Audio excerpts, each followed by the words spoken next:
আচ্ছা, তাহলে আমরা শুরু করি, হ্যাঁ? আজকে আমরা যে জিনিসটা শিখবো সেটা হচ্ছে, তার টাইটেলটা এরকম: data handling and presentation using MS Excel. অর্থাৎ এক্সেল দিয়ে আমরা কি করে অসংখ্য তথ্য রাশিকে সহজে আমরা অ্যানালাইসিস করব, হ্যাঁ, এবং সেটাকে কিভাবে আমরা ইন্টারপ্রিটেশন করব বা প্রেজেন্টেশন করব, সেই সংক্রান্ত বিষয় নিয়ে আজকের এই ক্লাসটা হবে। এবং সমস্ত এক্সেল দিয়ে তো অনেক কাজ করা যায় একসঙ্গে। তাহলে আমরা সমস্ত ফাংশনস গুলো আজকের এই ক্লাসটাতে আমরা ডিসকাশন করব না, শুধুমাত্র ডেসক্রিপটিভ স্ট্যাটিস্টিক্স কি করে আমরা ইউজ করে ডেটাগুলোকে অ্যানালাইসিস করি সেইটা যেমন শিখবো, আর শিখবো কোরিলেশন মেট্রিক্স। এই কোরিলেশন মেট্রিক্স ব্যবহার করে আমরা কি করে এক্সেলের সাহায্যে অনেকগুলো ভেরিয়েবলের মধ্যে রিলেশনশিপ দেখাবো সেইটা শিখবো। আমি জাস্ট একটুখানি তোমাদের বলে দিই যে ডেসক্রিপটিভ স্ট্যাটিস্টিক্স অ্যাকচুয়ালি কি, আর হচ্ছে কোরিলেশন মেট্রিক্স এইটা কি, তাহলে ইন্টারেস্টটা বাড়বে আসলে।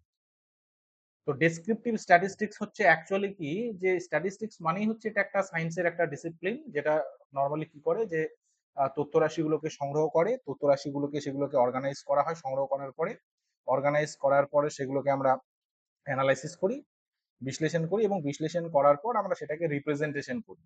তো সেই সায়েন্সের একটা ডিসিপ্লিনকেই আমরা স্ট্যাটিস্টিক্স বলি। এটা আমরা প্রিভিয়াস সেমিস্টারে আমরা ডিসকাশন করেছি এবং আমরা এই সম্পর্কে ডিটেলস জানিও। ডেসক্রিপটিভ স্ট্যাটিস্টিক্স এটাও আমরা জানি।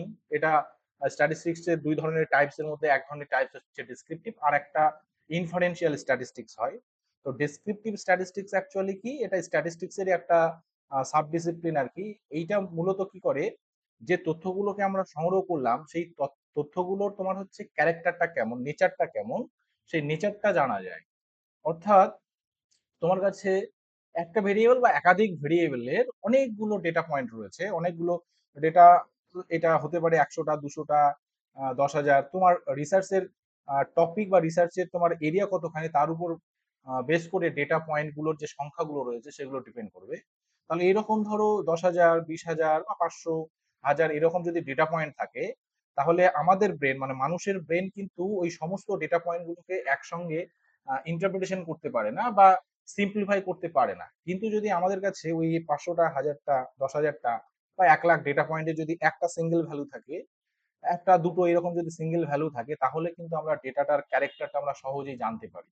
তাহলে ডেসক্রিপটিভ স্ট্যাটিস্টিক্স অ্যাকচুয়ালি কি করে, যে ডেটাটা আমরা কালেকশন করলাম সেই ডেটাটার ক্যারেক্টারটাকে সিম্পলিফাই করে একটা বা দুটো ভ্যালু দিয়ে।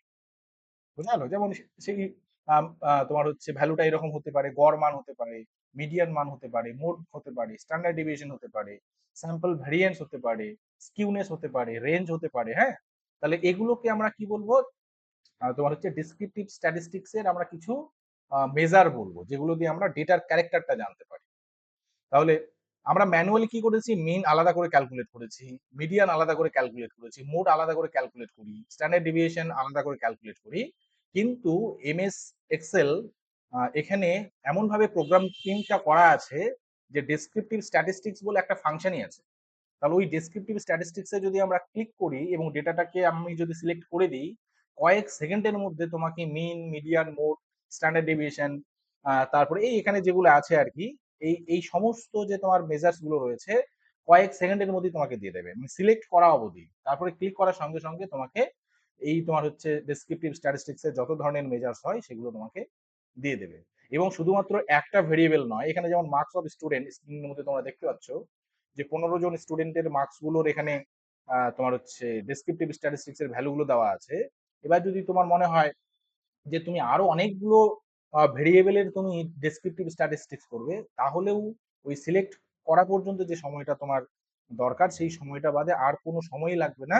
এক্সেল ইজিলি তোমাকে এরকম 5টা, 10টা, 15টা, 20টা, 25, 100, 200 যতগুলো তোমার ভেরিয়েবল থাকবে সবার ডেসক্রিপটিভ স্ট্যাটিস্টিক্স কিন্তু তোমাকে দিয়ে দেবে, যেটা আমাদের অনেক সময় বাঁচাবে এবং ইজিলি আমরা ডেটার ক্যারেক্টারটা জানতে পারবো। বোঝা গেছে এটা? হ্যাঁ স্যার। হ্যাঁ একই স্যার। রকম করে কোরিলেশন ম্যাট্রিক্স, ম্যাট্রিক্স আমরা এটা সম্পর্কেও অল্প একটু জানি যে ম্যাট্রিক্স মানে হচ্ছে rectangular arrangement of rose and columns, অর্থাৎ কতগুলো রোজ এবং কতগুলো কলামের সমষ্টিগুলোকে আমরা মানে এক কথায় বলে থাকি ম্যাট্রিক্স। তো কোরিলেশন ম্যাট্রিক্স মানে কি, এই ম্যাট্রিক্স এর মাধ্যমে আমরা কোরিলেশন গুলো খুব ইজিলি দেখাতে পারি। এবার আমরা কোরিলেশন নরমালি কি করেছি, যে দুটো ভেরিয়েবলের মধ্যে আমরা কোরিলেশন গুলো দেখিয়েছি এবং সেটা ম্যানুয়ালি ক্যালকুলেশন করেছি, যে কার্ল পিয়ারসনের কোরিলেশন কোএফিসিয়েন্টের যে ফর্মুলাটা রয়েছে সেটা দিয়ে আমরা একটা আর এর মান বের করেছি। কিন্তু এরকম তুমি যখন রিসার্চ করতে যাবে তখন কিন্তু মাত্র দুটো ভেরিয়েবল থাকবে না, তোমার কাছে কিন্তু অনেকগুলো ভেরিয়েবল থাকবে। যেমন আমি যদি একটা এক্সাম্পল নিই, যে তোমার হচ্ছে ধানের উৎপাদনের উপর অনেকগুলো কিন্তু প্যারামিটারের অনেকগুলো প্যারামিটার কিন্তু ধানের উৎপাদনের উপর হচ্ছে ধানের উৎপাদনটা কেমন হবে অনেকগুলো প্যারামিটার তার জন্য কিন্তু দায়ী। মানে অনেকগুলো ইন্ডিপেন্ডেন্ট ভেরিয়েবল রয়েছে তোমার হচ্ছে ধানের উৎপাদন বা প্যাডি প্রোডাকশন, এই যে ডিপেন্ডেন্ট ভেরিয়েবল এর উপর। যেমন রেনফলের অ্যামাউন্ট সেটা আছে, ফার্টিলাইজার আমি ইউজ করছি কিনা সেইটা আছে, সয়েলের যে তোমার হচ্ছে কোয়ালিটি সেইটা আছে। তাহলে এরকম অসংখ্য ফ্যাক্টর একটা তোমার হচ্ছে ধান উৎপাদন এই যে তোমার ডিপেন্ডেন্ট ভেরিয়েবল এর উপর নির্ভরশীল আছে। তাহলে আমরা শুধুমাত্র দুটো ভেরিয়েবলের মধ্যে কোরিলেশন আমরা যদি দেখি তাহলে কিন্তু ডেটাটার অরিজিনাল যে তোমার হচ্ছে ইন্টারপ্রিটেশন সেটা কিন্তু হবে না। কিন্তু আমরা যদি এরকম করি যে যতগুলো তোমার হচ্ছে ইন্ডিপেন্ডেন্ট ভেরিয়েবল আছে সমস্ত ইন্ডিপেন্ডেন্ট ভেরিয়েবলের সাথেই আমি ডিপেন্ডেন্ট ভেরিয়েবলের আমি কোরিলেশন করতে চাইছি, সম্পর্কটা আমি দেখতে চাইছি, তখন তো আর আলাদা আলাদা করে ক্যালকুলেশন করলে অনেক লেন্দি একটা প্রসেস হবে। তাহলে এক্সেলে যদি আমরা এটাকে কোরিলেশন ম্যাট্রিক্স এই টুলটা যদি আমরা ইউজ করি তাহলে জাস্ট আমি সমস্ত ভেরিয়েবল গুলোকে আমি সিলেক্ট করব, তারপরে এই কোরিলেশন ম্যাট্রিক্স এই টুলটা ইউজ করে আমরা একটা ম্যাট্রিক্স এর মাধ্যমে অনেকগুলো ভেরিয়েবলের মধ্যে কোরিলেশনটা খুব ইজিলি আমরা দেখাতে পারবো। এই যে নিচে এখানে একটা ডায়াগ্রাম দেখতে পাচ্ছ, যে রেনফল, এখানেও রেনফল আছে, run of, temperature, humidity, infiltration. তাহলে এগুলো এদের মধ্যে পরস্পরের মধ্যে কোরিলেশনটা কত আছে, কোরিলেশনটা কেমন আছে, তার স্ট্রেন্থ কত, তার ডিরেকশন কিরকম, এটা যদি আমরা জানতে চাই তাহলে জাস্ট এই ম্যাট্রিক্সটা, এখানে একটা ম্যাট্রিক্সই তৈরি হয়েছে। তাহলে এই ম্যাট্রিক্সে দেখো রেনফলের সঙ্গে রেনফলের কোরিলেশনের মান কত, 1। তার মানে রেনফলের ভ্যালুগুলো এবং এই রোতে রেনফলের ভ্যালুগুলো একই আছে। তাহলে একই থাকলে তো কোরিলেশনের মান 1 হয়, এটা আমরা জানি। আবার রেনফলের সঙ্গে রান অফের ভ্যালুটা দেখো 0.98 আছে, তাহলে এটা হচ্ছে কোরিলেশনের একটা ভ্যালু। রেনফলের সঙ্গে টেম্পারেচারের ভ্যালু আছে। তাহলে এরকম যদি তুমি লটস অফ ভেরিয়েবল নাও তাহলেও কিন্তু আমরা জাস্ট কয়েক সেকেন্ডের মাধ্যমেই আমরা কি করতে পারবো, সমস্ত ভেরিয়েবল গুলোর মধ্যে সমস্ত ভেরিয়েবলের আমরা কোরিলেশনটা দেখাতে পারবো। বোঝা গেছে এইটুকু? হ্যাঁ স্যার। তাহলে আমরা একটু এক্সেলে এই জিনিসটা দেখি। সাবজেক্ট ম্যাটার আশা করি আমরা সকলেই বুঝেছি। এগুলো প্র্যাকটিস করাই ছিল, এগুলোকে আমি আগে ভাগাই। হ্যাঁ, এগুলোকে ভাগাই দিই, এগুলোকে ভাগিয়ে দিই। আর আছে, আচ্ছা তো এই এক্সেলটা আমি খুলে নিলাম, মাইক্রোসফট এক্সেল। তাহলে এই যে তোমার হচ্ছে ডেসক্রিপটিভ স্ট্যাটিস্টিক্স আর হচ্ছে কোরিলেশন ম্যাট্রিক্স, এইটা এক্সেলে কাজ করার জন্য আমাদের যে টুলটা দরকার হয় সেই টুলটার নাম হচ্ছে ডেটা অ্যানালাইসিস। তাহলে এই ডেটা অ্যানালাইসিসটা কোথায় পাবো, এই যে আমাদের উপরের যে রিবনটা আছে এর আমরা ডেটাতে যাব। ডেটা অ্যানালাইসিস অবশ্যই ডেটাতে থাকবে, তাহলে ডেটাতে ক্লিক করবো, তোমার স্ক্রিনে দেখবে। হ্যাঁ, এই ডেটাতে ক্লিক করলাম। তারপরে দেখো একেবারে এই পাশে ডান পাশে ডেটা অ্যানালাইসিস বলে একটা টুল দেখতে পাচ্ছ না, ডেটা অ্যানালাইসিস। হ্যাঁ স্যার। এই ডেটা অ্যানালাইসিসটা এই যে টুলটা আছে এটা বেশিরভাগ কম্পিউটারে কি বলতো মানে ক্লিক করা থাকে না, এটাকে অ্যাড করা থাকে না। হ্যাঁ, আমারটাতেও ছিল না, ফার্স্ট টাইম যখন আমি এক্সেলটা ওপেন করি তখন এই ডেটা অ্যানালাইসিস এই যে টুলবার এটা ছিল না। কিন্তু আমি যদি এই ডেসক্রিপটিভ স্ট্যাটিস্টিক্স, অ্যানোভা, টি টেস্ট এগুলো যদি আমি করতে চাই তাহলে এই ডেটা অ্যানালাইসিস টুলটা অ্যাড করতে হবে। এখানে জাস্ট আমি একবার ক্লিক করে দেখাই। এখানে দেখো তোমার অ্যানোভা আছে, সিঙ্গেল ফ্যাক্টর আছে, ANOVA two factor with replication, ANOVA two factor without replication, correlation, তারপরে ভেরিয়েন্স, ক্লিক হয়ে গেল, variance, descriptive statistics, exponential, F test আছে না, দেখা যাচ্ছে? হ্যাঁ স্যার। তারপরে দেখো Fourier analysis, histogram, moving average, random number generation, তারপরে র্যাঙ্ক অ্যান্ড পার্সেন্টাইল, রিগ্রেশন, এরকম সমস্ত ফাংশনগুলো যে টি টেস্ট আছে দেখো, pair two sample for means, T test two sample assuming equal variance, এরকম করে অনেকগুলো স্ট্যাটিস্টিক্সের যে তোমার হচ্ছে মেথডগুলো সেগুলো এখানে কিন্তু এই ডেটা অ্যানালাইসিসে সাজানো আছে। তাহলে আমরা খুব ইজিলি স্ট্যাটিস্টিক্যাল যে ডেটাগুলো আছে সেগুলোকে অ্যানালাইসিস করতে গেলে আমার কি লাগবে, ডেটা অ্যানালাইসিস এই টুলটা লাগবে। এবং এইটা বেশিরভাগ ল্যাপটপেই যারা ফার্স্ট ওপেন করে এমএস এক্সেলটা সেগুলোতে কিন্তু ডেটা অ্যানালাইসিস টুলটা অ্যাড করা থাকে না। তাহলে আমি প্রথমে তোমাদের অ্যাড করাটা শেখাই, কারণ তোমরাও এই ক্লাসটা হওয়ার পরে প্র্যাকটিস করবে। তাহলে আমি প্রথমে ডেটা অ্যানালাইসিসটাকে আমি ভাগিয়ে দিলাম, হ্যাঁ ভাগিয়ে দিই, তারপরে আবার নিয়ে আসবো। তাহলে যেখান থেকে ভাগাবো সেখান থেকে আর কি ডেটা অ্যানালাইসিসটা আসতে হবে। তাহলে কি করলাম, এই ফাইলে গেলাম, ফাইলে গিয়ে কোথায় যাব, একেবারে মোড়ে যাব, হ্যাঁ যে মোড় নিচের দিকে আছে দেখো, নিউ ওপেন ইনফো, একেবারে লাস্টে দেখো মোড় আছে। তাহলে এই মোড়ে ক্লিক করলাম, তারপরে আমরা এখানে অ্যাকাউন্ট অপশন আছে, অপশনে ক্লিক করব। অপশনে ক্লিক করার পরে এই রকম একটা উইন্ডো খুলবে। এখানে আমরা যাব একেবারে অ্যাড ইনস, হ্যাঁ এই যে দেখতে পাচ্ছ অ্যাড ইনস বলে অপশন, এই অ্যাড ইনসে ক্লিক করলাম। ক্লিক করার পরে একেবারে নিচে যাব, এই যে ম্যানেজ বলে অপশন আছে দেখো, ম্যানেজ আছে না নিচের দিকে, এই হ্যাঁ স্যার। ম্যানেজের এখানে দেখো আমি গোতে যেতে হবে, এখানে আমাদের গোতে গেলাম। এখানে গিয়ে দেখো অ্যানালাইসিস টুলবারটা ক্লিক করা আছে না, ক্লিক করা আছে। ক্লিক করা আছে জন্যই এক্সেলে আমার এখানে দেখাচ্ছে। আমি যদি এটাকে অফ করে দিই, জাস্ট অফ করে এটাকে ওকে করে দিলাম, তাহলে দেখবে আর এটা থাকবে না। এই ডেটাতে আর আছে ডেটা অ্যানালাইসিস টুলবারটা? না স্যার। আর নেই, তাই না? এই কি হলো, জীবনটা গেল কই?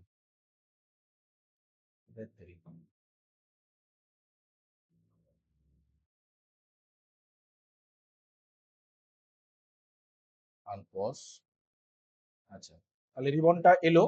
তাহলে আমরা এবার কোথায় গেলাম, ডেটা, ডেটাতে যাওয়ার পরে দেখো ডেটা অ্যানালাইসিস যে টুলবার সেটা কিন্তু নেই, তাই তো? তাহলে এই রকম নর্মালি তোমরাও যখন ল্যাপটপ খুলবে দেখবে এই ডেটা অ্যানালাইসিস টুলবারটা থাকবে না, এটা আমরা নিয়ে আসবো। কোথায় যাব, ফাইলে যাব। ফাইলে যাওয়ার পরে কোথায় যাব, ফাইলে যাওয়ার পর কোথায় যাবো বলো? স্যার মোর। হ্যাঁ, এই মাউস মোর, এই মোড়ে গেলাম, তারপরে অপশনে যাব, তাই তো? অপশনে গেলাম, এরপরে আমরা যাব অ্যাড ইনস, এই অ্যাড ইনসে ক্লিক করলাম। যাওয়ার পরে এই যে ম্যানেজ এক্সেল অ্যাড ইনস, এখানে গিয়ে গোতে ক্লিক করব। এখানে অ্যানালাইসিস টুলবারটা অফ করা আছে, তাহলে এখানে জাস্ট আমি ক্লিক করব। ক্লিক হরে বাবা, হ্যাঁ ক্লিক। এইবার আমরা ওকে করে দিলাম। এইবার আমরা যদি ডেটাতে চলে যাই তাহলে দেখো ডেটা অ্যানালাইসিস চলে এলো, তাই না? এই দেখো ডেটা অ্যানালাইসিস চলে এলো। হ্যাঁ স্যার। এবার আমরা তাহলে কি করব, এবার আমরা এই যে এখানে যে ডেটাটা আছে তোমরা দেখো, না এমনি কাজ করি, এই যে ডেটাটা আছে, এই ডেটাটাতে সিরিয়াল নাম্বার আছে এবং মার্কস অফ স্টুডেন্ট রয়েছে। অর্থাৎ 15 জন স্টুডেন্ট আছে, এবার 15 জন স্টুডেন্টের এখানে মার্কস গুলো নেওয়া আছে, এক একজন স্টুডেন্ট এক এক নাম্বার পেয়েছে।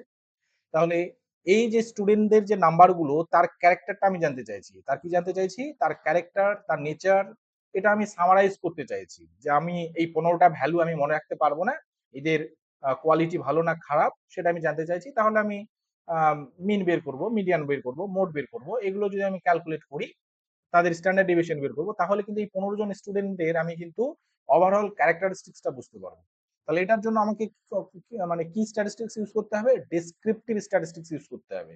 আমি কিন্তু এই 15 জন স্টুডেন্টের উপর বেস করে আমি পপুলেশন সম্পর্কে সিদ্ধান্ত দেব না। পপুলেশন সম্পর্কে যদি আমি সিদ্ধান্ত দিতে চাই তখন আমাকে ডেসক্রিপটিভ স্ট্যাটিস্টিক্স ইউজ করলে হবে না, তখন আমাকে ইনফারেন্সিয়াল স্ট্যাটিস্টিক্স ইউজ করতে হবে। মানে টি টেস্ট, কাই স্কোয়ার টেস্ট যেগুলো আমরা করেছি প্রিভিয়াস সেমিস্টারে, সেগুলো ইউজ করতে হবে। তাহলে ডেসক্রিপটিভ স্ট্যাটিস্টিক্স শুধুমাত্র তোমার হচ্ছে ভেরিয়েবলের যে ক্যারেক্টারিস্টিক্স, সেই ক্যারেক্টারিস্টিক্সটা সামারাইজ করার জন্যই কিন্তু ইউজ হবে। তাহলে আমরা কোথায় যাব, আমরা ডেটা অ্যানালাইসিস টুলবারে যাব, সেখান থেকে ডেসক্রিপটিভ স্ট্যাটিস্টিক্স এই অপশনটা চুজ করব। তাহলে ডেটাতে গেলাম, তারপরে আমি ডেটা অ্যানালাইসিসে গেলাম। ডেটা অ্যানালাইসিসে ক্লিক করার পরে এখানে অপশনগুলো চলে এলো।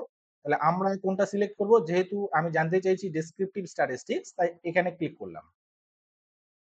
দেখো এখানে বলছে ইনপুট এবং ইনপুট রেঞ্জ, অর্থাৎ আপনি কোন ডেটাগুলোর অ্যানালাইসিস করতে চাইছেন। তাহলে আমরা এখানে রেঞ্জটা দেব, জাস্ট এই তীর চিহ্নটাতে ক্লিক করতে হবে। ক্লিক করার পরে এখন সিলেক্ট করব যে মার্কস অফ স্টুডেন্টেরই আমি ডেসক্রিপটিভ স্ট্যাটিস্টিক্স ক্যালকুলেট করব। তাহলে মার্কস অফ স্টুডেন্টটা সিলেক্ট করব। সিলেক্ট করার পরে এখানে আবার ক্লিক করলাম। এখানে বলা আছে grouped by columns or rows, এখানে আমি যে গ্রুপটা দিয়েছি সেটা মার্কস অফ স্টুডেন্টের, এটা একটা কলামই আছে, তাহলে আমি এটাকে কলামটাকেই চুজ করব। এবং এই কলামের দেখো যে হেডিংটা, ফার্স্ট যে রোটা আছে সেই রোটা কিন্তু নিউমেরিক ডেটা নয়, সেই রোটাতে লিখে আছে মার্কস অফ স্টুডেন্ট। তার মানে এটা, এই যে তোমার ডেটা পয়েন্ট গুলো রয়েছে এর লেভেল, এর লেভেল মানে এর মিনিংটা এখানে দেওয়া আছে। তাই এক্সেল কে বলে দিলাম যে একেবারে ফার্স্ট রোতে যেটা আছে সেটা কিন্তু নিউমেরিক ভ্যালু নয়, সেটার মেন মিডিয়ান মোড ক্যালকুলেট হবে না, সেটা একটা লেভেল। তাহলে এটা কমান্ড দিয়ে দিলাম এক্সেল কে যে এটা লেভেলস হয়, যার ওর ওই ভেরিয়েবলটার নাম এটা বলে দিলাম। এবার বলছে আউটপুট অপশন। আউটপুট অপশনটা বলছে যে আউটপুট অপশনটা কোথায় নেব। তাহলে এখানে অপশন অটোমেটিক্যালি সিলেক্ট করা আছে নিউ ওয়ার্কশিট ফ্লাই, অর্থাৎ নতুন একটা ওয়ার্কশিটে কি নেবেন।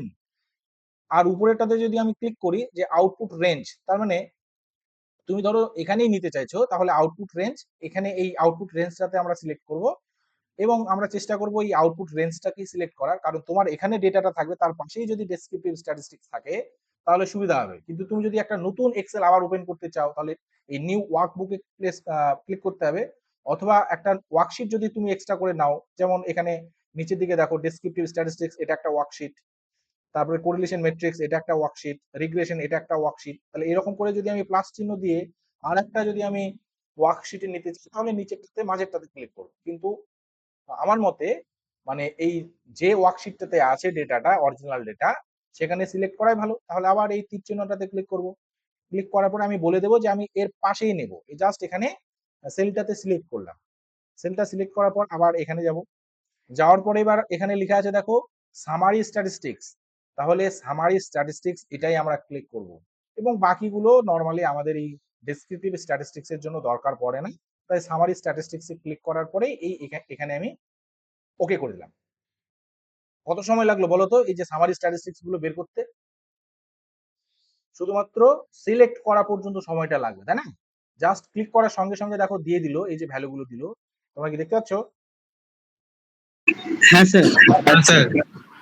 হ্যাঁ, এই দেখো মিন, মিন কত বলছে 35.06 মার্কস। স্ট্যান্ডার্ড এরর এটা কি আমি বলছি 2.10। মিডিয়ান এগুলো তো আমরা জানি, মোড জানি, স্ট্যান্ডার্ড ডেভিয়েশন কত সেটাও জানি, স্যাম্পল ভেরিয়েন্টস এটাও আমরা জানি, কুর্তোসিস কিউনেস এগুলো জানি না, এগুলো তোমরা পরবর্তীতে স্টাডি করবে, আমি জাস্ট বেসিক কনসেপ্ট গুলো আমি তোমাদের বলবো। হ্যাঁ, রেঞ্জ কি এটা আমরা জানি, মিনিমাম ভ্যালু কত সেটা আমরা জানি, ম্যাক্সিমাম ভ্যালু কি এটাও জানি, সাম আমরা জানি যে টোটাল মার্কস কত সেটা, আর কাউন্ট, কাউন্ট মানে number of students, total number of students কটা আছে সেটা হচ্ছে কাউন্ট। তাহলে এইটাই যদি তুমি ম্যানুয়ালি করতে তাহলে কত সময় লাগতো বলো দেখি, এই যে সমস্ত ভ্যালুগুলো ক্যালকুলেট করতে? 2 ঘন্টা মনে লাগতো, তারও বেশি। হ্যাঁ, অনেক কিছু তো জানিই না। আবার দেখো তুমি যদি এটা ম্যানুয়ালিও যদি তুমি এক্সেলেও যদি আলাদা আলাদা করে করো, সাপোজ ধরো আমি এখানে মিন বের করবো, হ্যাঁ, তাহলে আমি এক্সেল কে যদি আমি কমান্ড দিই যে আমি অ্যাভারেজ জানতে চাইছি, তাহলে অ্যাভারেজ এখানে লিখে দিলাম, গেল অ্যাভারেজ, জাস্ট আমি এই ডেটা পয়েন্ট গুলোকে সিলেক্ট করবো, ডেটা পয়েন্ট গুলো সিলেক্ট করলাম। তাহলে আমরা দেখো এই মিনটা আর আগের এই তোমার ডেসক্রিপটিভ স্ট্যাটিস্টিক্স এর মিন সেম হলো না? তাহলে এরকম করে যদি তুমি এক্সেলে প্রত্যেকটা আলাদা একবার আলাদা একবার করে দেখা যায় না। ডেট ফোন আসলে দেখতে পাইনি। অ্যাভারেজ লিখতে হবে, অ্যাভারেজ, অ্যাভারেজ এই এটা সিলেক্ট করব যে কোন ফাংশনটা তুমি নেবে, তারপরে ডেটাটাকে চুজ করতে হবে যে কতদূর পর্যন্ত তুমি অ্যাভারেজ করবে। সিলেক্ট করলাম, করার পরে জাস্ট ওকে করতে হবে, ওকে করলাম, তাহলে অ্যাভারেজ বেরিয়ে গেল, বুঝলে? তাহলে হ্যাঁ এরকম স্যার। করে তুমি যদি মিডিয়ান বের করতে চাও তাহলে ইকুয়াল টু দিয়ে মিডিয়ান লিখবো, মোড যদি বের করতে চাই ইকুয়াল টু দিয়ে এমও ডি লিখবো, স্ট্যান্ডার্ড ডেভিয়েশন যদি বের করতে চাই তাহলে ইকুয়াল টু দিয়ে এসটি ডিভি লিখবো, তাহলেই এই অপশনগুলো আসবে। তাহলে এইভাবেও যদি আমি এক্সেলে ক্যালকুলেট করি তাহলেও কিন্তু সময়টা কম সময় লাগবে না, অনেক বেশি সময় লাগবে। কিন্তু ডেসক্রিপটিভ স্ট্যাটিস্টিক্স এটা ডেটা অ্যানালাইসিস যে টুলবারটা আছে সেখান থেকে চুজ করলে কয়েক মুহূর্তের মধ্যেই কিন্তু তোমাকে সমস্ত ভ্যালুগুলো দিয়ে দেবে। বোঝা গেছে এইটুকু? হ্যাঁ স্যার। আচ্ছা, স্যাম্পল ভেরিয়েন্সটা কি? স্যাম্পল ভেরিয়েন্সটা অ্যাকচুয়ালি হচ্ছে আমরা স্ট্যান্ডার্ড ডেভিয়েশনে যেমন স্কোয়ার রুট করি, তাই তো? স্কোয়ার রুট করি না স্যাম্পল তোমার স্ট্যান্ডার্ড ডেভিয়েশনে? হ্যাঁ স্যার। স্যাম্পল ভেরিয়েন্সে নরমালি রুটটা হবে না, হ্যাঁ, রুটটা হবে না। এই যে দেখো আমি যদি তোমার স্যাম্পল ভেরিয়েন্স এটা যদি আমি স্কোয়ার রুট করে দিই, স্কোয়ার রুট করে দিই তাহলে কোনটা পাবো বলো? Standard deviation. স্ট্যান্ডার্ড ডেভিয়েশন পাবো। দেখো স্ট্যান্ডার্ড ডেভিয়েশন মিলে গেল না এই দুটো ভ্যালু? হ্যাঁ স্যার। তাহলে এইটা আমাদের তোমার হচ্ছে প্র্যাকটিক্যালি মনে হয় স্যাম্পল ভেরিয়েন্স বা ভ্যারিয়েন্স ক্যালকুলেশনটা তোমার আমরা শিখিনি, যেহেতু স্ট্যান্ডার্ড ডেভিয়েশন শিখছি স্ট্যান্ডার্ড ডেভিয়েশন শেখা মানে কিন্তু ভ্যারিয়েন্স এটাও কিন্তু শেখা, এবং এই ভ্যারিয়েন্স এটাও কিন্তু বিস্তৃতি পরিমাপের একটা মেজার্স আর কি। হ্যাঁ, তাহলে এটা দিয়ে আমরা জানতে পারি। আচ্ছা, মিন মিডিয়ান মোড এগুলো তো আমরা জানি। Standard error, standard error, error মানে কি? ভুল ত্রুটি, না আমরা কি বুঝি? কারেক্টনেস বুঝি। এরর ভুল। ভুল ত্রুটি বুঝি, তাই না? তাহলে এখানে ডেসক্রিপটিভ স্ট্যাটিস্টিক্সে স্ট্যান্ডার্ড এররটা নরমালি কি বলে, যে আমরা যে ডেটাগুলো নরমালি ক্যালকুলেশন করি, এই ক্যালকুলেশন করার পরে যে কোনো একটা ভ্যালু আর একটা ভ্যালুকে যখন রিপ্রেজেন্ট করে, কতটা কারেক্ট রিপ্রেজেন্ট করে, এইটা যদি আমি জাস্টিফাই করতে চাই, তাহলে আমরা কতটা কারেক্ট অ্যাকুরেসিটাকে দেখবো, নয়তো বা কতটা ভুল আছে বা এরর আছে সেটাকেই দেখবো, তাই না? তাহলে এই ডেসক্রিপটিভ স্ট্যাটিস্টিক্স অ্যাকচুয়ালি করে কি, আমরা যে ডেটাটা নিয়েছি, এই ডেটাটা দিয়ে যে আমরা তোমার হচ্ছে স্যাম্পলের মিন পেলাম, এই মিনটা, স্যাম্পলের মিনটা পপুলেশন মিনের থেকে কতটা ডিফারেন্স।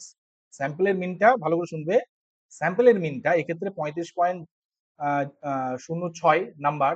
তাহলে এই স্যাম্পলের মিনটা ওই ক্লাসের যতজন স্টুডেন্ট রয়েছে, সমস্ত স্টুডেন্টের যে মার্কস রয়েছে এবং তাদের যে পপুলেশনের যে মার্কস, গড় মার্কস, সেখান থেকে কতটা ডিফারেন্স রয়েছে সেটাকেই আমরা কি বলি? স্ট্যান্ডার্ড এরর বলি। তাহলে এই স্ট্যান্ডার্ড এররের মানটা যত কম হবে তত ভালো হবে না খারাপ হবে? যত কম হবে ভালো হবে। তত ভালো হবে। আর স্ট্যান্ডার্ড এররের মান যত বেশি হবে তত আমরা বুঝবো ডেটাটার মধ্যে ভুল ভ্রান্তি আছে। ডেটাটার মধ্যে কি আছে? ভুল ভ্রান্তি আছে, বা তুমি যে স্যাম্পলটা তুমি সার্ভে করতে গিয়ে তুলে নিয়ে এসেছো, সেইখানে তোমার মন গড়া তথ্য আছে। সেখানে কি আছে? মন গড়া তথ্য তুমি দিয়ে দিয়েছো। এটা মনে রাখবে, বাস্তবটা, রিয়ালিটিটা সবসময় কিন্তু নর্মাল হয়, মানে অ্যাভারেজ হয়। হ্যাঁ, কিন্তু তুমি যখন সেখানে তোমার বায়াসটা কাজ করাবে, তখন সেটা কিন্তু বাস্তবের নর্মালের মতো হবে না, সেখানে কিন্তু ভুল ত্রুটি আসবেই। এবার তুমি যদি একেবারে পারফেক্টলি যদি তুমি তোমার কন্ট্রিবিউশন নাও দাও, তাহলেও কিন্তু এররটা অবশ্যই আসবে, কারণ পপুলেশনকে ম্যাচ করানোর মতো স্ট্যাটিস্টিক্স কিন্তু এখনো পৃথিবীতে আবিষ্কার হয়নি। হ্যাঁ, তাহলে এই এররের মানটা যত কম হবে তত কিন্তু ডেটা অ্যানালাইসিসটা আমাদের ভালো হবে, এবং আমাদের যে স্যাম্পলের ডেটা, সেই স্যাম্পলের ডেটাটা পপুলেশনকে বেস্ট রিপ্রেজেন্টেশন করবে আর কি। তো এই স্ট্যান্ডার্ড এররটা অ্যাকচুয়ালি কি, এটা একটু দেখিয়ে দিই। স্ট্যান্ডার্ড এররটা অ্যাকচুয়ালি হচ্ছে স্ট্যান্ডার্ড ডেভিয়েশন, মানে এইটাকে যদি আমি চুজ করি এবং এটাকে যদি আমি নাম্বার অফ যে আমাদের স্যাম্পল বা ডেটা পয়েন্ট রয়েছে, কত ডেটা পয়েন্ট আছে বলো? 15টা। 15টা স্যার। হ্যাঁ, এটাকে যদি আমি square root number of data point দিয়ে যদি ভাগ করে দিই, এখানে আমি 15 দিয়ে দিলাম, তাহলে স্কোয়ার রুট করে দিলাম এবং 15 দিয়ে ভাগ করে দিলাম, তারপরে দেখো এটা কত এলো মানটা, মিলছে? হ্যাঁ স্যার। হ্যাঁ, মিলে যাচ্ছে। তাহলে এই স্ট্যান্ডার্ড এররটা অ্যাকচুয়ালি আমরা কি করে পাই? এই স্ট্যান্ডার্ড এররটা আমরা পাবো, স্ট্যান্ডার্ড যে ডেভিয়েশন রয়েছে সেটাকে আমরা নাম্বার অফ যে ডেটা পয়েন্ট রয়েছে তার স্কোয়ার রুট করে দিলেই আমরা স্ট্যান্ডার্ড এররটা পাবো। বোঝা গেছে? আচ্ছা, রেঞ্জ আমরা বুঝি, রেঞ্জ বুঝি, ম্যাক্সিমাম মিনিমাম বুঝি, এগুলো বলছি না। এবার আমি স্কিউনেসটাকে আমি একটু ডিফাইন করার চেষ্টা করি। হ্যাঁ, এগুলো কিন্তু তোমাদের নেট এক্সামের জন্য লাগবে। হ্যাঁ, যে কখন পজিটিভ স্কিউনেস বলবো, কখন নেগেটিভ বলবো, কখন আমি তোমার হচ্ছে নর্মাল ডিস্ট্রিবিউশন বলবো, তার স্কিউনেস এর মান কত হবে, এগুলো নেট এক্সামের জন্য ইম্পর্টেন্ট আর কি, ভালো করে শুনবে। স্কিউনেস অনেক সময় দেখবে তোমাদের যেমন রেজাল্ট বেরোলো রিসেন্টলি 6th সেমিস্টারের, সেখানে দেখবে আহ, কখনো কখনো আমরা এরকম দেখি যে কিছু স্টুডেন্টের মার্কস কিন্তু তোমার হচ্ছে গড় মার্কস থেকে অনেক সময় বেশি হয়ে যায়। কিছু স্টুডেন্টের মার্কস গড় মার্কস থেকে অনেকই বেশি হয়ে যায়। আবার কখনো কখনো দেখি যে গড় মার্কস থেকে আহ, কিছু সংখ্যক স্টুডেন্টের বা বেশিরভাগ স্টুডেন্টের যে মার্কস সেগুলো কিন্তু হচ্ছে অনেক হচ্ছে কম হয়। আবার অনেক সময় দেখা যায় যে তোমার হচ্ছে মিডিয়ান যে মার্কস, সেই মিডিয়ান মার্কসের স্টুডেন্টের সংখ্যাটা অনেক বেশি হয়, এবং তার থেকে বেশি নাম্বার এবং তার থেকে কম নাম্বারের স্টুডেন্টের সংখ্যা সিমেট্রিক্যাল ওয়েতে কমতে কমতে থাকে বা বাড়তে বাড়তে থাকে, এরকম থাকে। তাহলে যদি এরকম আমি দেখি যে গড় মার্কসের তুলনায় ধরো তোমার হচ্ছে কি বলে, গড় মার্কসের তুলনায় তার থেকে বেশি মার্কসের স্টুডেন্টের সংখ্যা বেশি হচ্ছে, তখন আমরা কি বলবো? যে তোমার ওই ডেটা পয়েন্টটা একটা নির্দিষ্ট দিকে ঝুঁকে আছে, নির্দিষ্ট দিকে তার কোয়ান্টিটিটা বেশি, এটাই বলবো। আবার অনেক সময় এরকম দেখা যাবে যে গড় মার্কস থেকে কিছু সংখ্যক স্টুডেন্ট বা বেশিরভাগ স্টুডেন্টের মার্কস গুলো কমের দিকে আছে, তখন আমরা কি বলবো যে সেই ডেটাটা, সেই মার্কস গুলো একটা নির্দিষ্ট দিকে কিন্তু বেশি ঝুঁকে আছে। এই যে কোন দিকে ঝুঁকে থাকবে বা তোমার যে ডিস্ট্রিবিউশনটা রয়েছে একটা পার্টিকুলার ডিরেকশনে তোমার বেশি ঝুঁকে আছে বা সেই দিকে ফ্রিকোয়েন্সিটা বেশি, এইটাকে বোঝাতেই আমরা স্কিউনেস শব্দটা ব্যবহার করে থাকি। এই জাস্ট একটা ছবি এখানে নিচের দিকে রেখেছি বোঝার জন্য, এই ছবিটা একটু দেখো। তাহলে একেবারে এই যে মিডিলটা আছে যেটা, এই মিডিল যে কার্ভটা, এই কার্ভ সম্পর্কে আমরা সকলেই পরিচিত আর কি। এটাকে আমরা নর্মাল ডিস্ট্রিবিউশনের কার্ভ বলি, তাই না? এটাকে কি বলি? নর্মাল নর্মাল ডিস্ট্রিবিউশনের আমরা ডিস্ট্রিবিউশন কার্ভ কার্ভ। বলবো। এখানে দেখো এই যে মিডিয়ার মার্কসটা একেবারে মাঝখানে পড়বে। মিডিয়ার মার্কসটা কোথায় পড়বে? মাঝখানে পড়বে। এবং যত আমি লেফটের দিকে যাব বা রাইটের দিকে যাব, একই দিকে কিন্তু একই রেশিওতে ফ্রিকোয়েন্সিটা কি হবে? কমবে, তাই তো? একই রেশিওতে এই যে লেফটের দিকেও যদি যায় ফ্রিকোয়েন্সিটা কমছে, কিন্তু মানটাও কমবে এর সঙ্গে সঙ্গে। আর রাইটের দিকে যদি যায় তাহলে মার্কসের মানটা যেমন বাড়বে, ঠিক তেমনি আবার উল্টো দিকে নাম্বার অফ ফ্রিকোয়েন্সিটা কিন্তু কমবে। তাহলে এইরকম যদি ডেটা পয়েন্ট থাকে যে মিন মার্কসটাই হচ্ছে সবচাইতে বেশি ফ্রিকোয়েন্সি, তাহলে মিন মার্কসটাই হবে কি বলতো? মোড হবে। আবার মিন মার্কসটাই হবে মিডিয়ান হবে। তাহলে যে সমস্ত ডেটার ক্ষেত্রে মিন, মিডিয়ান এবং মোড তিনটেই সমান হবে, সেক্ষেত্রে আমরা সেই ধরনের ডিস্ট্রিবিউশনকে আমরা বলে থাকি নর্মাল ডিস্ট্রিবিউশন বলি। এবং সেক্ষেত্রে স্কিউনেস এর মান কত হবে? সেক্ষেত্রে স্কিউনেস এর মান হবে 0 হবে। তাহলে 0 মানে নো স্কিউনেস, অর্থাৎ ডেটাটা একটা সিমেট্রিক্যাল ওয়েতে আছে এবং মিন, মিডিয়ান, মোড একই পয়েন্টে অবস্থান করছে। তাহলে এরকম ডেটার ক্ষেত্রে আমরা কি বলবো? স্কিউনেস কত? তখন বলবো স্কিউনেস হচ্ছে 0। এবার দেখো গ্রিন কালারের যেটা তোমার ডায়াগ্রামটা রয়েছে, এখানে কি লেখা আছে? Negative skewness. এখানে কি লেখা আছে? Negative skewness. তাহলে এখানে দেখো বেশিরভাগ ফ্রিকোয়েন্সি তার মার্কসটা আগের তুলনায় কম না বেশি? বেশি। এই পাশে যদি 0 থাকে এইদিকে মানগুলো বেশি থাকবে তো, তাই না? তাহলে হ্যাঁ বেশিরভাগ স্যার। যে ফ্রিকোয়েন্সি রয়েছে, এই যে পিক পয়েন্ট, এটাই হচ্ছে বেশিরভাগ ফ্রিকোয়েন্সি পয়েন্ট হবে। তাহলে এর মার্কসটা কিন্তু বেশি, আগের তুলনায় বেশি। কিন্তু যদি আমি লেফটের দিকে যাই, এদের ফ্রিকোয়েন্সি গুলো কমছে এবং মানগুলোও কমবে। তাহলে এইরকম ক্ষেত্রে কি দেখা যাবে? যে আমাদের যে মিন মার্কসটা আছে, সেই মিন মার্কসটা এইরকম হবে। হ্যাঁ, এরকম হবে। এই ডায়াগ্রামটা দেখাচ্ছে হ্যাঁ স্যার। নিচের ডায়াগ্রামটা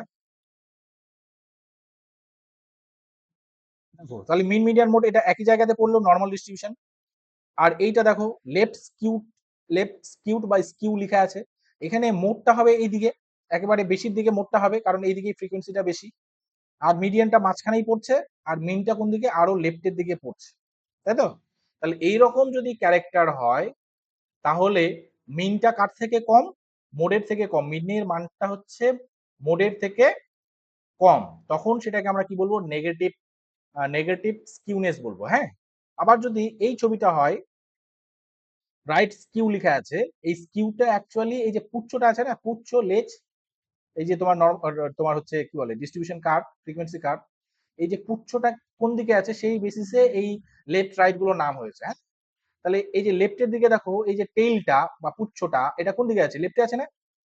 যে এই দিকে তোমার হ্যাঁ ভ্যালুটা স্যার। আছে বেশি ছড়িয়ে গেছে, তাই এটাকে লেফট স্কিউ বলছে। কিন্তু যখন আমরা পজিটিভ নেগেটিভ বলবো, তখন এটাকে আমরা নেগেটিভ বলবো, কারণ মিনের মানটা হচ্ছে কম। তাহলে মিনের ভ্যালু মাইনাস যদি মোডের ভ্যালু করি, তাহলে মিনের মান যদি কম হয়, মোডের মানটা যদি বেশি হয়, তাহলে মানটা কিসে আসবে? মাইনাসে আসবে, মাইনাস তাই না? আসবে স্যার। সে কারণে এটাকে আমরা নেগেটিভ বলছি। আর এটার ক্ষেত্রে দেখো মিনের মানটা হচ্ছে বেশি, তাই তো? আর মোডের মানটা কম, তাহলে মিন মাইনাস মোড করলে মানটা পজিটিভ আসবে। তাহলে এই ডিস্ট্রিবিউশনটাকে আমরা কি বলবো?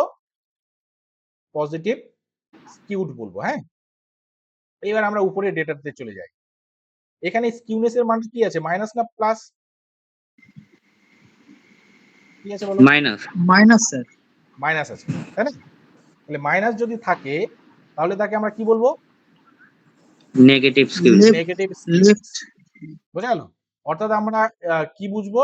যে কোন দিকে ডেটাটা বেশি ঝুঁকে আছে, ফ্রিকোয়েন্সিটা বেশি বেশি বেশি ভ্যালুর দিকে কিন্তু কম ভ্যালুর দিকে ফ্রিকোয়েন্সি বেশি, বেশি ভ্যালু দিতে। বেশি ভ্যালুর দিকে ফ্রিকোয়েন্সি। এবার এই ডেটাটারও যদি তুমি ক্যারেক্টারটা দেখো, এটাকে আমি ছোট থেকে বড় একটু সাজিয়ে নিই, তাহলে বুঝতে সুবিধা হবে। এটা ইন্টারপ্রিটেশনের মতো একটু করে দিচ্ছি, হ্যাঁ, যাতে তোমাদের সুবিধা হয় পরবর্তী।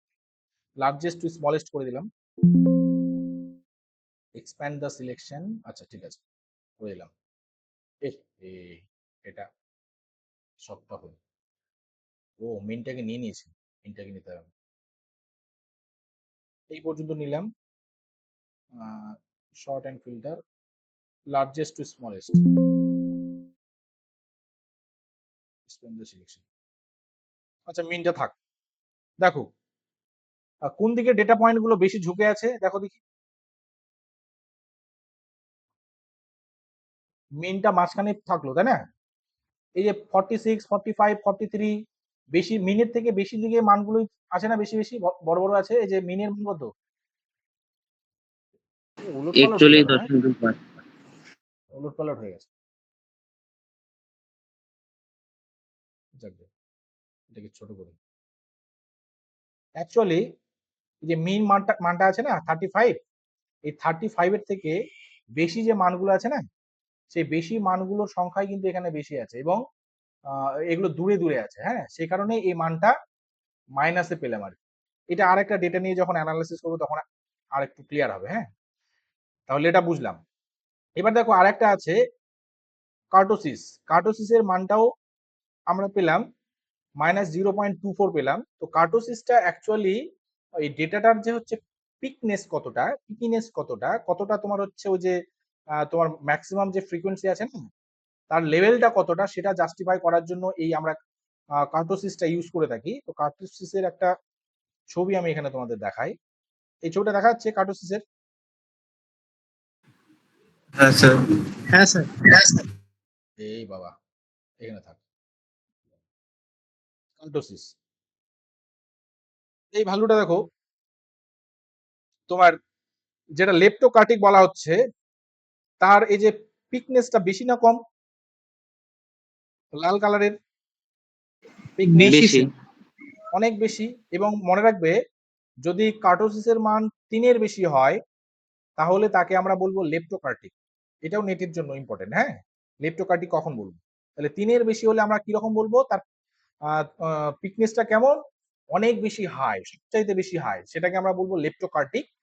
আর যদি এটা 3-এর কম হয়, এই যে তোমার সবুজ কালারেরটা দেখো, সবুজ কালারের যেটা তোমার ডিস্ট্রিবিউশন কার্ভ আছে, এই সবুজ কালারটার পিকনেসটা কম আছে না, তাহলে এরকম যদি কম থাকে পিকনেসটা, তাহলে তাকে আমরা কি বলবো, প্ল্যাটিকার্টিক। প্ল্যাটিকার্টিক কখন হবে, যদি কার্টোসিসের মান <3 হয়, তাহলে তাকে আমরা কি বলবো, প্ল্যাটিকার্টিক। আর যদি এরকম হয় যে 3 হয়ে গেল, পারফেক্টলি 3 বা তার আশেপাশে হচ্ছে, তখন সেটাকে আমরা কি বলবো, আশেপাশে বলতে 3.01, 2.99, 2.98, 2.95 এরকম যদি হয়, তখন সেটাকে আমরা কি বলবো, মেসোকার্টিক বলবো। তার মানে মেসো মানে কি, মধ্যম মানের। আর লেপ্টো, এটা একেবারে মনে রাখবে যে লেপ্টো মানে একেবারে হাই। আর প্ল্যাটি মানে এটা প্লেন থেকে প্ল্যাটি, মানে এরকম করে এটা লিঙ্কেজ করে মনে রাখার চেষ্টা করবে, যে প্ল্যাটি মানে একেবারে ফ্যাট টাইপের মতো একটা পিকিনেস থাকবে, তাহলে এর মানটা নর্মালি -3 হবে, হ্যাঁ।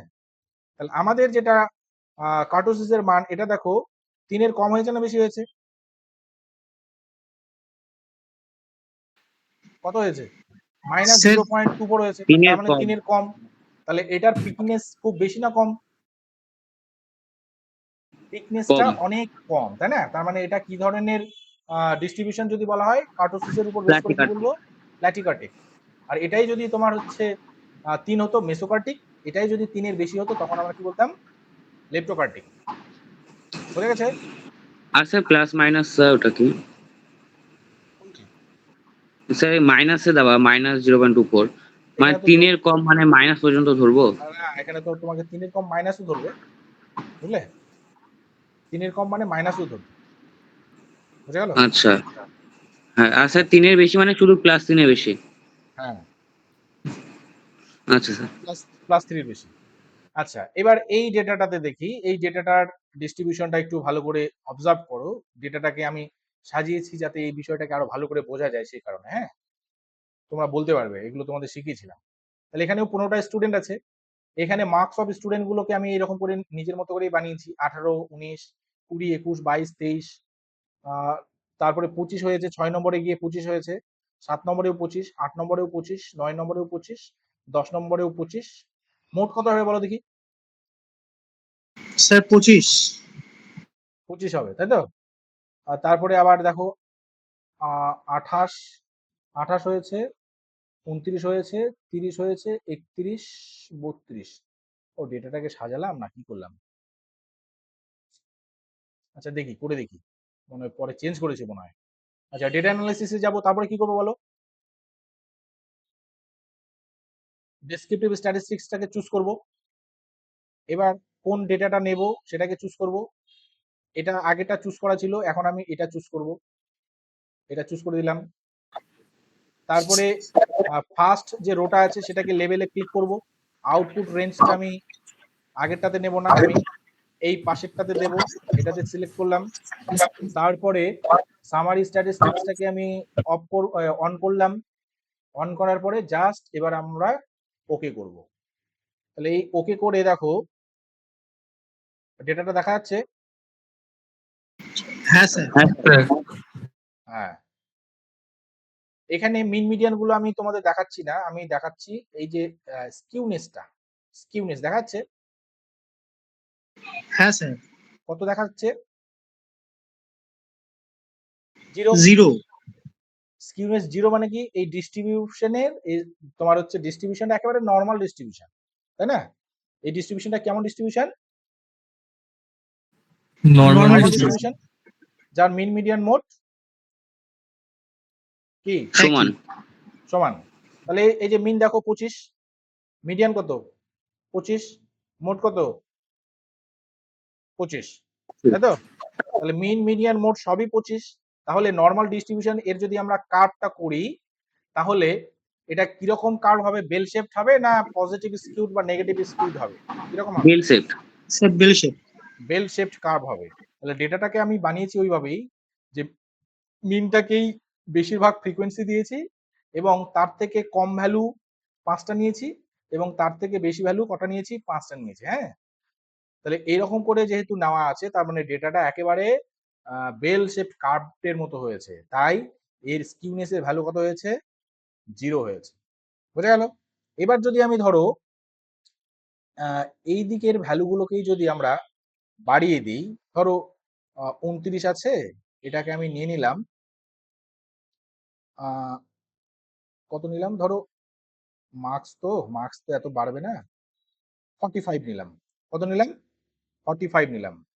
এবার 30, এটাকে আমি দিলাম 41। 28 আছে, এটাকে বললাম তুই তো 32 হয়ে যা। এবার দেখো আমি যদি আবার কোথায় যাব? ডেটাতে যাব, ডেটা অ্যানালাইসিসে যাব, ডেসক্রিপটিভ স্ট্যাটিস্টিক্সে ক্লিক করব। তাহলে উপরেরটা চুজ করাই আছে, তবু একবার দেখে নিই। হ্যাঁ, এটাই চুজ করা আছে, লেবেল করা আছে। এবার কোথায় নেব? একটু পাশে নিই, তাহলে কম্পারিজন করতে পারবো। তাহলে এই পাশে এটাকে নিয়ে নিলাম। তারপরে আমরা সামারি স্ট্যাটিস্টিক্স ক্লিক করাই আছে, জাস্ট আমি এবার ওকে করে দিই। ওকে করে দিলাম। স্কিউনেসের ভ্যালুটা দেখো তো কি কোন দিকে আছে? স্যার প্লাসে। প্লাসে হলো না? প্লাসে হলো, তাহলে মিনটা তো বেশি হবে না এখন? যেহেতু মানটাই যে দেখো, মিনটা আগে ছিল কত? আগে ছিল 25। 25 ছিল, এখন কত হলো? 27 হলো না? 27। হ্যাঁ স্যার। তাহলে মিন মাইনাস যদি মোড করি, 27 মাইনাস যদি 25 করি, তাহলে পজিটিভই মান পাবো। যদিও এই মিন মিন মিন থেকে মোড বাদ দিলে তোমার হচ্ছে এই স্কিউনেস এর ভ্যালুটা হয় না, কিন্তু তোমার ওই একই ওয়েতেই আসবে আর কি। হ্যাঁ, আমি কমপ্লিট ফর্মুলাটা তোমাদের বলছি না এখানে। হ্যাঁ, বুঝলে?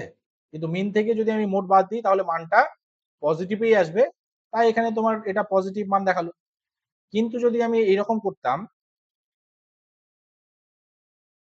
এটা যদি আমি সামনের দিকের ভ্যালুগুলোকে যদি বাড়িয়ে দিতাম, আবার একটু ব্যাক করে যাই, আর যাচ্ছে না। এই ভ্যালুগুলোকে যদি আমি উপরের ভ্যালুগুলোকে যদি বাড়িয়ে দিতাম, তাহলে কি হতো? এই মানটা মাইনাসে আসতো, তাই তো? ধরো এই 21 আছে, ও ডেটাটা চলে আসছে, 25, 32, 35 আসেনি। তাহলে এটাকে ধরো আমি 50 করে দিলাম। এটাকে এবার 45 করে দিলাম। ওহো, এটা তো বেশির দিকে হবে না, এটা কমের দিকে হবে, তাই না? তাহলে হ্যাঁ এটাকে স্যার। যদি ধরো 1 করে দিলাম, 2, 3, 2, এটাকে ধরো 5 করলাম। আর এই ভ্যালুগুলো এইরকমই যদি থাকে তাহলে কি হবে একটু দেখে নিই, হ্যাঁ? এই ভ্যালুগুলোকে তাহলে একটু কমিয়ে কমিয়ে দিই। 32, 33, 34, 35, 36, এই গেল। মিনটা তো বেশির দিকেই যাবে না, এটা মিনটা বেশির দিকেই যাবে। দেখে নিই। Data, data analysis, descriptive statistics, আচ্ছা সিলেক্ট করাই আছে। আউটপুট রেঞ্জ ওখানেই যদি আমরা নেই বা পাশে নিলাম, এখানে রাখলাম, এই দিলাম, জাস্ট ওকে। ও মাইনাসে চলে আসছে, দেখো এসে না, হ্যাঁ স্যার। মাইনাসে চলে এলো। তাহলে কোন দিকে ডেটাটা ঝুঁকে আছে তার উপর ডিপেন্ড করবে এই স্কিউনেস এর নামটা, হ্যাঁ? পজিটিভ, নেগেটিভ, না লেফট স্কিউ না রাইট স্কিউড। আশা করি এটা সকলেই বুঝতে পেরেছো, বোঝা গেছে তো নাকি? হ্যাঁ স্যার। তাহলে ডেসক্রিপটিভ স্ট্যাটিস্টিক্স আমরা বুঝলাম, এবং আমরা অল্প সময়েই দেখো কতগুলো ক্যালকুলেশন করলাম এবং 2, 3, 4টে ডেটা নিয়ে অ্যানালাইসিস করলাম। এটাই যদি ম্যানুয়ালি তোমাদের কলেজে বসে যে ধরো শেখানো হলো, তাহলে কিন্তু এইটা করতে তোমাদের কিন্তু ঘাম ঝরে যাবে, তাই না? এবং ম্যানুয়ালি ক্যালকুলেশন করলে সবগুলোকে এক জায়গায় তুমি রাখতেও পারতে না, তাহলে কম্পারিজনটা কিন্তু আমরা ইজিলি করতে পারতাম না।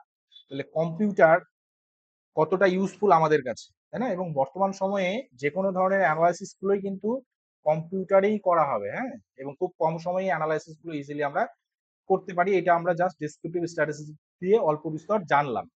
এবার আমরা তাহলে দ্বিতীয় নম্বর যে মেথড, কোরিলেশন ম্যাট্রিক্স, এইটা একটু শিখি। তাহলে এটার জন্য আমাদের ওই ডেটা অ্যানালাইসিস টুলবার এটাই লাগবে। স্যার, বলো। স্যার বলছি যে হচ্ছে যদি বেল শেপ কার্ভ না হয়, যদি মনে করেন স্যার মিন আর মোড একই হলো, কিন্তু বেল শেপ কার্ভ না হয়, লেফটে বেশি বা রাইটে বেশি, ওইরকম হবে না, তা- তুমি তা- যতই চেষ্টা করো, ওইরকম হবে না।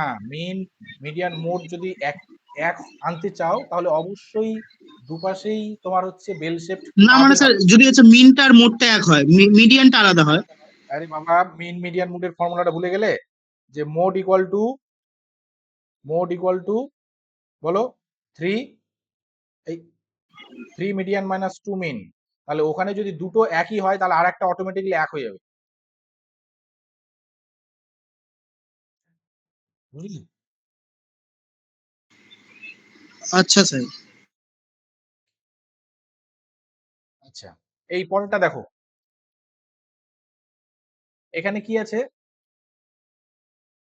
তোমার হচ্ছে কোরিলেশন ম্যাট্রিক্স আমরা শিখবো। তাহলে কোরিলেশন ম্যাট্রিক্স, কোরিলেশন তো আমরা জানি, কোরিলেশন দিয়ে আমরা কোন দুটো বিষয় জানতে পারি বলো দেখি? ভেরিয়েবল গুলোর মধ্যে, দুটো ভেরিয়েবলের মধ্যে কোন কোন দুটো জিনিস জানতে পারি? একটা জানতে পারি স্যার ডিরেকশন, ডিরেকশন আর স্ট্রেন। ডিরেকশন আর হচ্ছে স্যার তীব্রতা। স্ট্রেন না কি ডিরেকশন বলে অফ ওটা? রিলেশনশিপ জানতে পারি, আর একটা স্ট্রেংথ, স্ট্রেংথ অফ রিলেশনশিপ আমরা জানতে পারি, তাই তো? অর্থাৎ দুটো ভেরিয়েবল এর মধ্যে ডিরেকশনটা পজিটিভ, অর্থাৎ একটা বাড়ছে তো আরেকটাও বাড়ছে কিনা, বা একটা কমছে আরেকটাও কমছে কিনা, বা একটা বাড়ছে আরেকটা কমছে কিনা, তাই তো? ডিরেকশনটা জানতে পারি, পজিটিভ, নেগেটিভ, অথবা নো রিলেশন এরকম হতে পারে। আর স্ট্রেংথটা অর্থাৎ দুটোর মধ্যে কতটা স্ট্রং রিলেশনশিপ, অর্থাৎ একটা যদি বাড়ে আর একটাও কি অবশ্যম্ভাবী ভাবে বাড়বে, না নাও বাড়তে পারে, এরকম একটা বিষয়, বা ম্যাগনিটিউড অফ রিলেশনশিপ। এই দুটো বিষয় আমরা কোরিলেশন দিয়ে দেখিয়ে থাকি। তো এখানে অনেকগুলো ভেরিয়েবল রয়েছে, এখানে ভেরিয়েবল গুলোর নামগুলো বলি। আইডি, এটা ভেরিয়েবল, কিন্তু আইডির সঙ্গে এগুলোর কোনো লিঙ্ক নাই, যে আইডির উপর ডিপেন্ড করবে না infiltration rate, rainfall, run of, এগুলো ডিপেন্ড করবে না। তাহলে এখানে আমাদের অ্যানালাইসিসের জন্য মেইন ভেরিয়েবল হচ্ছে রেনফল একটা ভেরিয়েবল, রান অফ একটা, টেম্পারেচার একটা, হিউমিডিটি একটা, আর একটা হচ্ছে ইনফিল্ট্রেশন। তাহলে আমরা এখন জানতে চাইছি যে রেনফলের সঙ্গে রান অফের কি রকম সম্পর্ক, রেনফলের সঙ্গে টেম্পারেচারের কি রকম সম্পর্ক, রেনফলের সঙ্গে হিউমিডিটির কি রকম সম্পর্ক, রেনফলের সঙ্গে ইনফিল্ট্রেশন। একই রকম করে আবার রান অফের সঙ্গে টেম্পারেচার, রান অফের সঙ্গে হিউমিডিটি, রান অফের সঙ্গে ইনফিল্ট্রেশন, অর্থাৎ প্রত্যেকের সঙ্গে প্রত্যেকের সম্পর্ক কি রকম সেটা আমি জানতে চাইছি।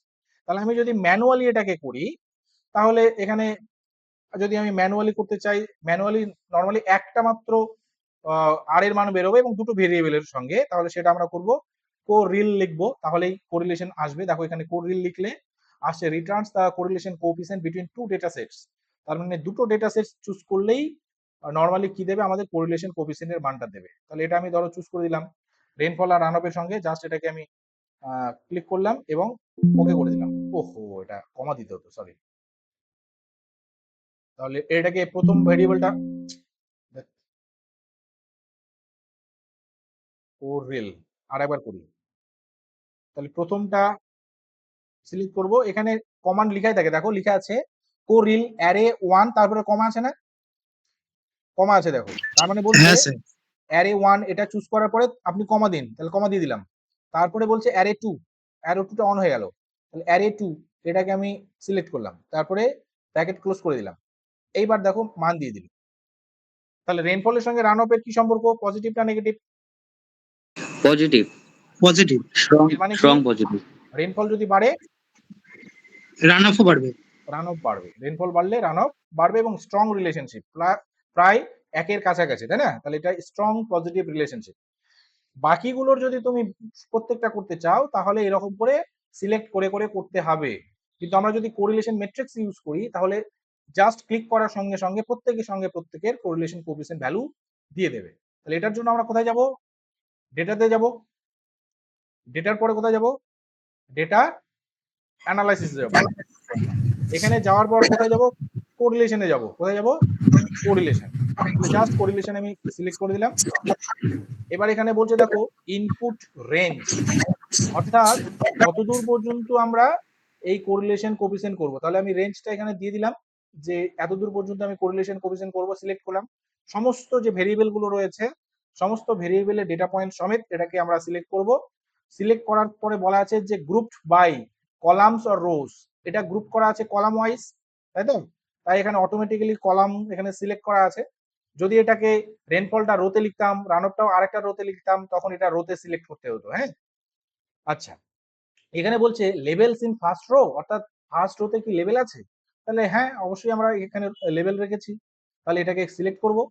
তারপরে বলছে একই রকম করে যে আউটপুট অপশনটা কোথায় নেবেন, তাহলে আমরা আউটপুট রেঞ্জ এখানেই যদি নিতে চাই তাহলে এখানে সিলেক্ট করব, আর নতুন ওয়ার্কশিটে নিলে নতুন ওয়ার্কশিটগুলিতে আমরা করবো। তাহলে এখানেই রাখি, তাহলে আমরা বুঝতে সুবিধা হবে আমাদের।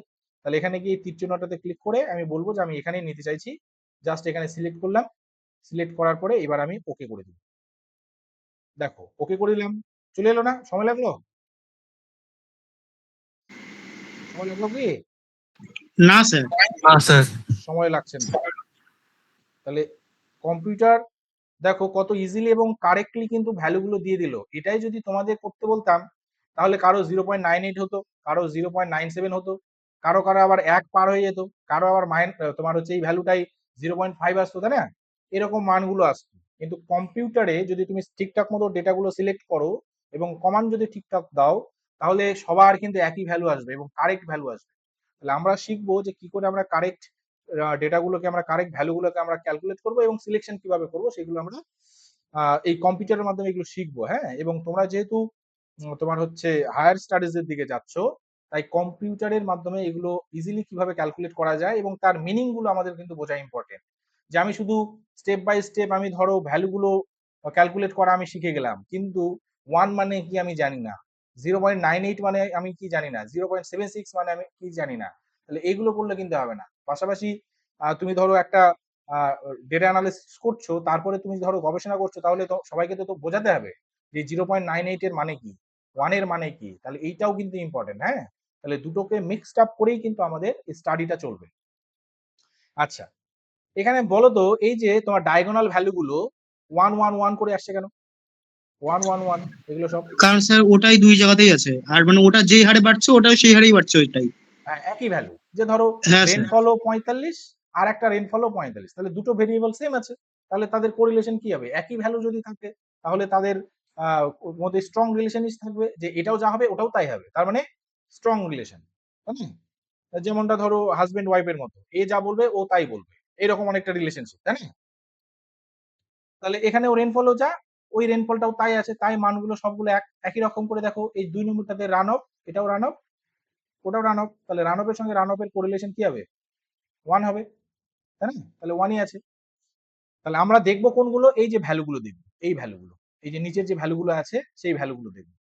এবার দেখো এই রান অফের সঙ্গে রেইনফলের যে ভ্যালুটা, এবং আমরা ম্যানুয়ালি বলছি, সরি, আমরা একটা ইন্ডিভিজুয়াল যে কোরিলেশন বের করলাম সেটা এক হয়েছে না আলাদা হয়েছে?